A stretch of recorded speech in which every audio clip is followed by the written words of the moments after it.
సంవత్సరాల తరబడి ఎన్ని మందులు వాడినా మీ మోకాల నొప్పులు తగ్గట్లేదా? ప్రాణ పెయిన్ క్లినిక్ లో అత్యాధునిక చికిత్స. డిప్యూటీ సీఎం హోదాలో పంచాయతీరాజ్, గ్రామీణాభివృద్ధి, పర్యావరణ, అటవీ, శాస్త్ర సాంకేతిక శాఖల మంత్రిగా పవన్ కళ్యాణ్ బాధ్యతలు స్వీకరించిన విషయం తెలిసిందే. ఈ సందర్భంగా 2 ఫైళ్లపై మంత్రి హోదాలో ఆయన సంతకాలు చేశారు. ఉపాధి హామీ పథకాన్ని ఉద్యానవన సంబంధిత పనులకు అనుసంధానించి నిధుల మంజూరుపై తొలి సంతకం చేశారు. ఆ తర్వాత గిరిజన గ్రామాల్లో పంచాయతీ భవనాల నిర్మాణంపై రెండో సంతకం చేశారు. 2019లో పవన్ కళ్యాణ్ ఇచ్చిన మాట నిలబెట్టుకున్నారు. జాతీయ ఉపాధి హామీ పథకాన్ని వ్యవసాయానికి అనుసంధానం చేస్తాం. ఈ అంశాన్ని మేనిఫెస్టోలో పెట్టబోతున్నాం. మహిళా దినోత్సవం రోజున పురస్కరించుకుని రైతులకు జనసేన ఇస్తున్న మాట ఇది.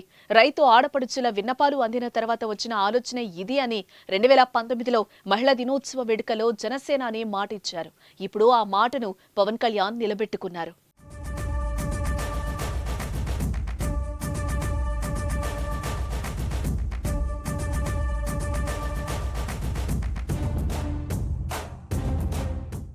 ఉప ముఖ్యమంత్రిగా బాధ్యతలు స్వీకరించిన పవన్ కళ్యాణ్ ఆ హోదాలో పంచాయతీరాజ్, గ్రామీణాభివృద్ధి, పర్యావరణ, అటవీ, శాస్త్ర సాంకేతిక శాఖల మంత్రిగా బాధ్యతలు నిర్వర్తిస్తారు.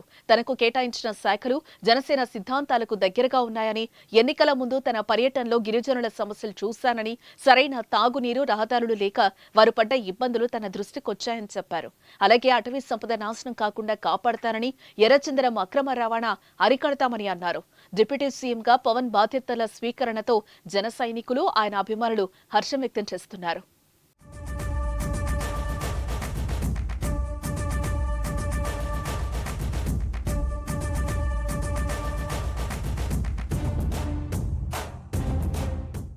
సుమన్ టీవీలో మీ పర్సనల్ అండ్ బిజినెస్ ప్రమోషన్స్ కోసం కింది నెంబర్కి కాంటాక్ట్ చేయండి.